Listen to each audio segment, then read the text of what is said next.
Greetings, I, TheWarOwl, greets you, and welcome to another Strat Talk. We got a double hitter today, 2 in a day. You can't say I don't love you. Alright, here we are, another one between LDLC and Virtus.pro, and guess what? It is another pistol round. Had to watch this one.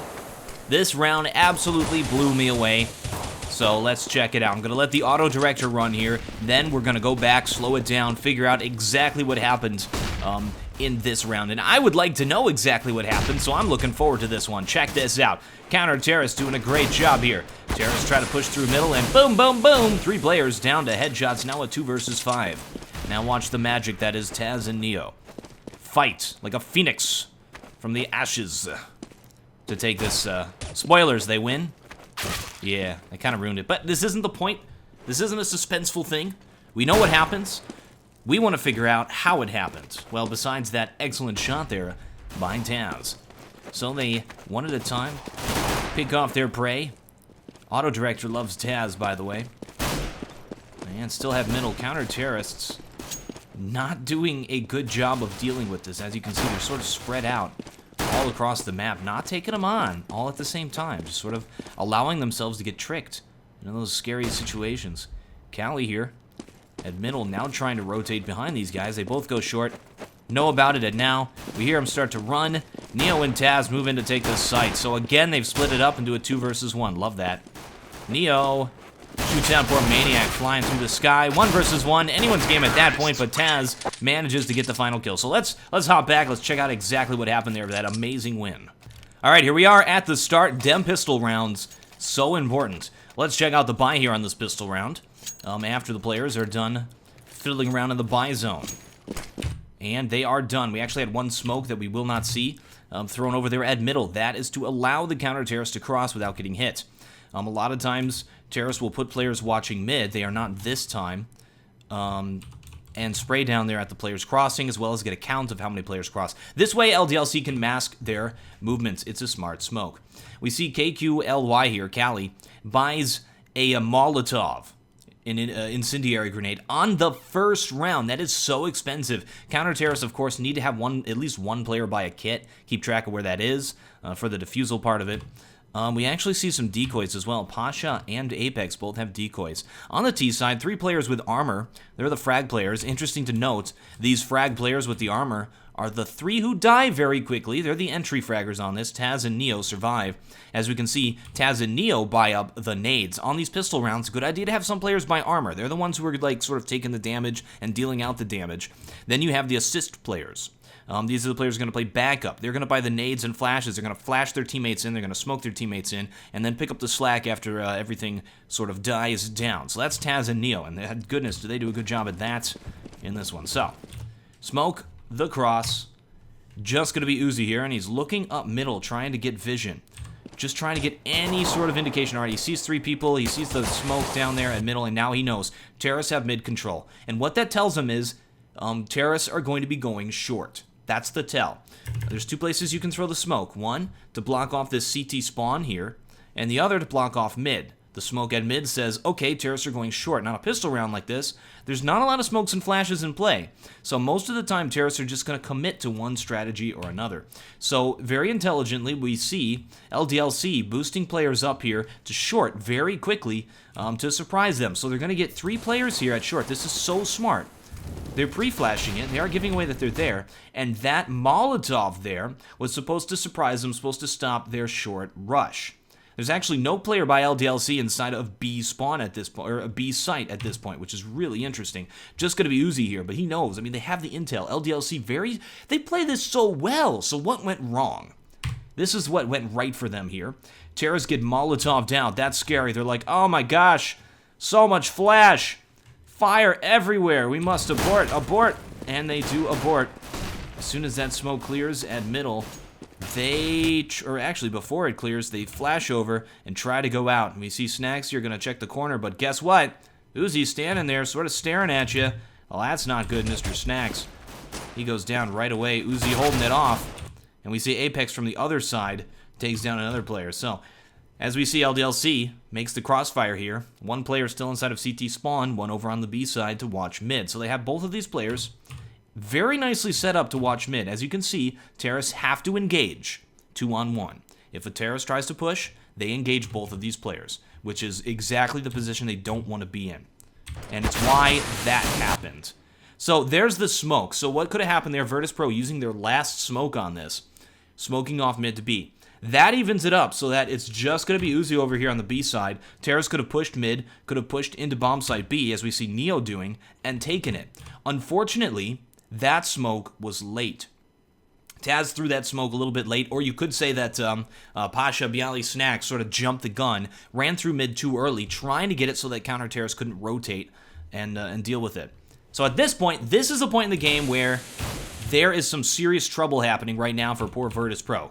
Their forces are divided. We have Neo over here inside of B site, Taz at middle, Taz with the full brunt, whatever you call it, of LDLC, moving in on them. He's got one player directly in front of him, actually in vision, one player behind him at short, players in CT spawn. Not a good day for Taz. So how the heck does he survive this?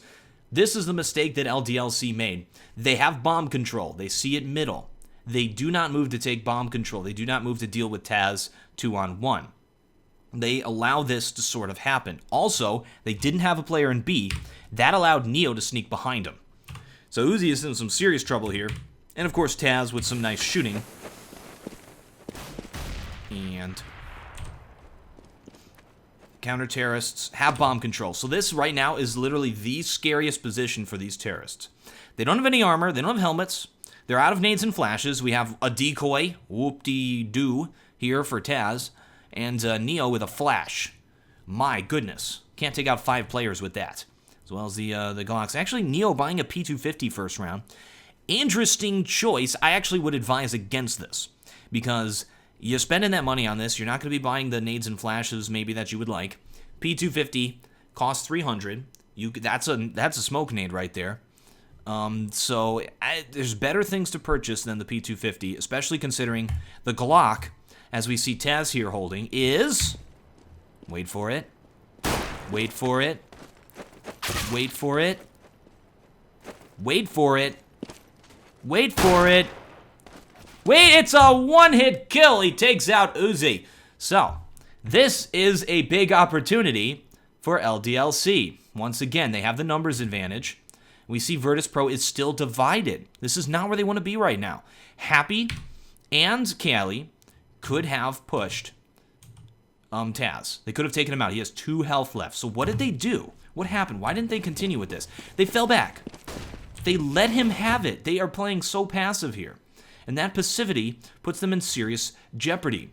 Apex here. I mean, they left B exposed. That allowed Neo to creep through. Apex is exposed. Where's the player from CT spawn? They didn't move to CT spawn and hold it. He ran away. That's Maniac here. Now going to be going short. So this sort of opens it up and allows Virtus.pro to accomplish what they're going to do next. Poor Apex here was left out to dry. You know, he had terrorists on both sides, and there's only 2 of them left. That is not what should happen here. So, dropping the ball, LDLC. And we see Apex continuing to fight Neo here, but his back is turned. What does that mean? That means engaging 2-on-1. Neo, of course, is the distraction here. He's not fully engaging this player. He is allowing Taz to move in from behind and execute the player. Counter-terrorist once again dropping the ball by falling back. And very smart by Virtus.pro. You never want to, I say this so much, you never want to engage in a fair fight in Counter-Strike Global Offensive. That's exactly what Virtus.pro did not do here. Neo popped out, said, hey, what's up, buddy? Wasn't able to grab the frag on that player from behind. So they're going to pincers him. They're going to move in from 2 sides.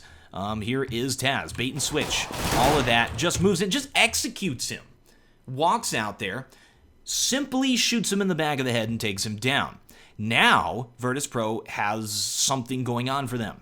Their players are now met together. They can actually execute some stuff.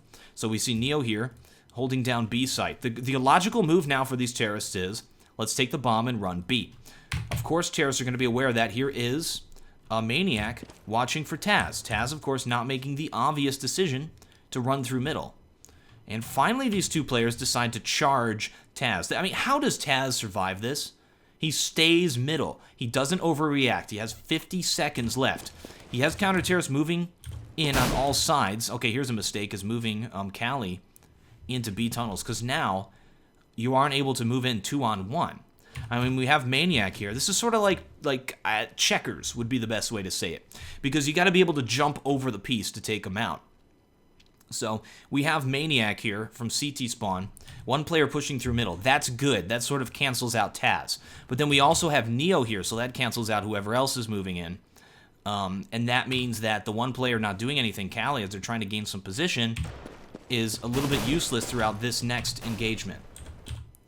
Now, Taz and Neo move together, so they're set up where they can engage these counter-terrorists at the same time. The correct call here from LDLC is try to do the same thing, which is Happy would move in at the same time as Maniac. What they're trying to do is get Callie to rotate behind them and then come in from 3 sides at once, which is a very smart thing to do. We see LDLC trying to do that. So they know terrorists are here in middle. They want to move... Oh, orange.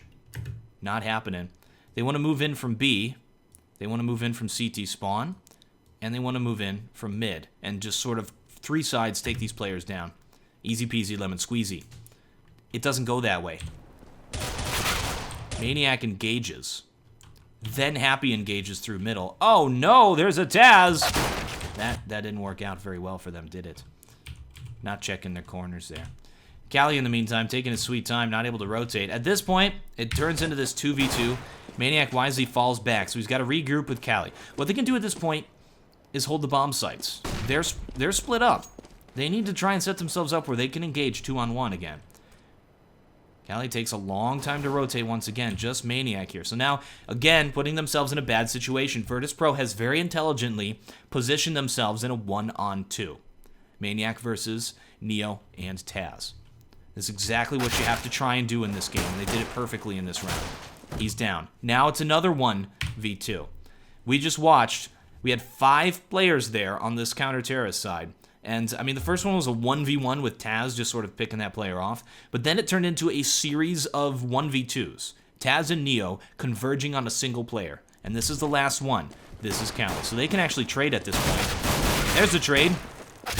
1v1 goes down. So, yes. Very nice round from Virtus.pro. Taz and Neo deserve all the creds they get for that. Taz with the 4 frag. Obviously, it doesn't matter who grabbed the frags. It was their positioning that won them that. So, thank you, folks, very much for watching. Always engage 2-on-1. Always position yourself, communicate with your teammates to figure out the best way to take them down, divide their numbers. Read Sun Tzu, for crying out loud. You can do this sort of crazy stuff when you do that. All right, thank you folks very much for watching. I am TheWarOwl, and I still have no closer.